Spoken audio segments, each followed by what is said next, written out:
Hi there, it's Asia. What's important in the IELTS speaking exam? Your English skills, of course, and also the way you demonstrate these skills in 11 to 14 minutes that the exam lasts. After taking IELTS a number of times, I can tell you that the way you approach this test matters. Today, I'd like to share some tips on how you can show your English in the best light and hopefully achieve a higher score. Okay, let's get started. The first question is, do you like chocolate? Oh yes, I do. Well, this answer is so short that there is very little English to assess. Try to give an open, extended answer to each question. Let's try again. Do you like chocolate? Oh, yes, I do. I can easily eat a whole bar of chocolate, but I try not to eat too much of it as part of my healthy diet. Okay, saying that, some questions require a longer answer, while you can answer others very quickly. This is fine too. Don't feel like you need to keep on talking and talking. The point is to answer the question. For example, do you work or study? You could say, I'm in the final year of my bachelor's degree and I'm graduating this summer. Or, I graduated last year and now work full-time. These are good answers. The next question will probably be, what do you study or where do you work? Then you'll be able to talk for longer. Sometimes your examiner may interrupt you in the middle of your answer. This is a normal practice and don't worry about being interrupted. Most often, this is simply because it's time to move on to the next question. In your exam, your examiner will be managing time, and for example, in part 1, they must make sure that they ask questions on 3 topics. So they may interrupt you to get to the next question. If, however, the examiner interrupts you and asks the same question again, this means that your answer was too vague and you were beating around the bush instead of actually addressing the question. So in this case, try to answer this question more directly. Another tip is keep it simple. You may be tempted to give complex, smart answers in order to increase your score. The truth is, examiners don't assess if your answers are smart or quite boring, but they do assess your fluency. So if you're hesitating, looking for those big fancy words, your score will probably go down rather than up. So instead, try to talk without effort, as far as it's possible, by discussing things you can comfortably talk about. Similarly, don't try to be formal. I know an exam is a formal occasion, but this is a conversation with a person. This means that you should use spoken English. For example, should you use contractions in IELTS speaking? Absolutely. If you say, I am going to take part in a tennis competition next week, this doesn't sound fluent. I have been living in London for 10 years. This is not how people talk. In spoken English, you should use contractions and emphasize the main words in the sentence. I'm going to take part in a tennis competition next week. I've been living in London for 10 years. In your answers, you should use spoken English, particularly in part 1, where questions are about your life and experiences. For example, do you cook?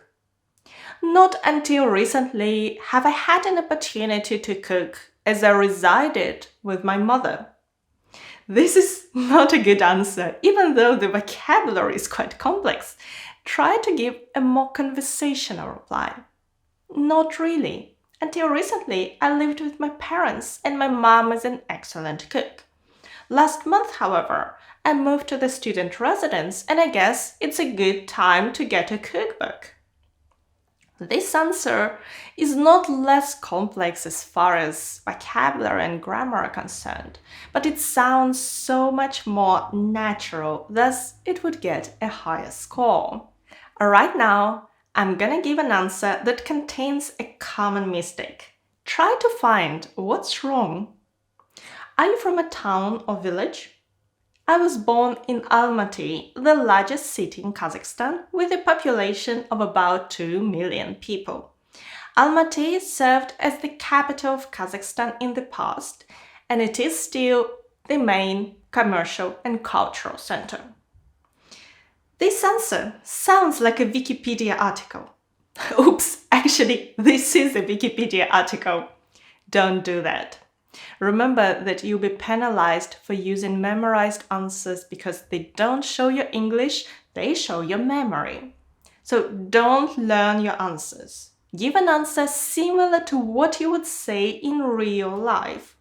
For me, that's I'm from a city called Almaty. It's the former capital of Kazakhstan. Someone could say, I'm from a small village called Cotignac in the south of France. Here, I directly answered the question and gave a bit of information to explain where this is. And that's enough. The next question will probably be, what is your city or village like? Or is it a good place to live? Then you can give a more extended answer. Now, let's talk about part 2. The task says that you should talk between 1 and 2 minutes in part 2. To get a high score, you should demonstrate that you can talk at length. And if your answer is longer, you can also demonstrate more vocabulary and grammar. So try to talk for full 2 minutes until your time is up and the examiner stops you. If you don't finish your answer, don't worry about it. Next, don't talk about yourself in part 3. Unlike part 1, which is all about your life and your experiences, part 3 is more about general abstract concepts. For example, in part 1, the question would be, do you often use social media? In part 3, you could be asked, do you think it's a good thing that people spend so much time on social media? In part 1, the emphasis is on your personal experience, while in part 3, it's more about people in general and what you think about some big concepts or problems. So don't make part 3 answers too personal. Try to talk about other people rather than yourself and your friends. Let's compare the answers. Part 1. Do you often use social media? A bit too much if you ask me. I've noticed that whenever I'm waiting or just have a spare minute, I open Instagram and start scrolling it. I guess I'm a bit addicted. Part 3. Do you think it's a good thing that people spend so much time on social media? I guess it depends on how much time exactly they're spending on social media and what they're doing there. If people watch some interviews on YouTube or beautiful pictures on Instagram in their spare time, this isn't a problem. If, however, they scroll TikTok for hours instead of working or studying, then this social media addiction is detrimental to their lives. The part 3 answer is quite a lot longer and more serious, and this is what's expected. People usually worry a lot about their part 1, but those questions are there to warm you up. These are parts 2 and 3 that will really reveal your skills and determine your score. Next, speak loud and clear. I know that speaking English with a native speaker, assessing your English, may be quite intimidating. This is a natural feeling which you should fight. If you're too quiet, the examiner may struggle to hear you. So try to speak loud and clear. Practice at home. Record your answers on your phone and listen to them. What would you improve? try to improve that. A similar problem may arise if you're speaking too fast. It may be because of your nerves or simply because in your first language, people speak fast. Again, make sure you speak in a way that is easy to understand. And don't think that you must speak as fast as you can if the question is simple. It's better if you start with a moderate pace and try to maintain it throughout your exam. The next tip is, if you're not sure what the exact question was, ask the examiner to repeat it. They will most likely rephrase it to make it easier for you to understand. There is nothing worse than giving a great answer to the wrong question. So it's better to clarify what exactly is expected. Just say, "Sorry, I didn't quite catch that. Could you say that again?" Or, "I'm sorry, would you mind saying that again?" Next, don't worry about your accent. You're not a native speaker and you're expected to have an accent. Examiners won't mark you down on this.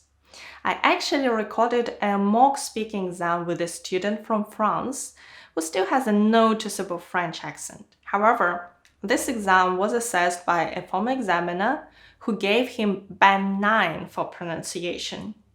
I'll link this video in the description, and the examiner's assessment is actually in the first comment under the video.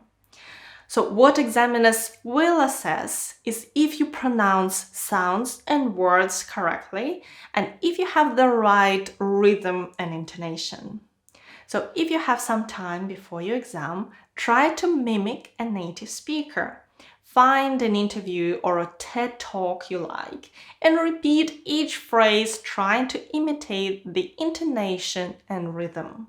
Practice answering recent questions. Although there are a lot of topics used in IELTS speaking, topics are still regularly reused. Here are some of the recent Part 1 questions.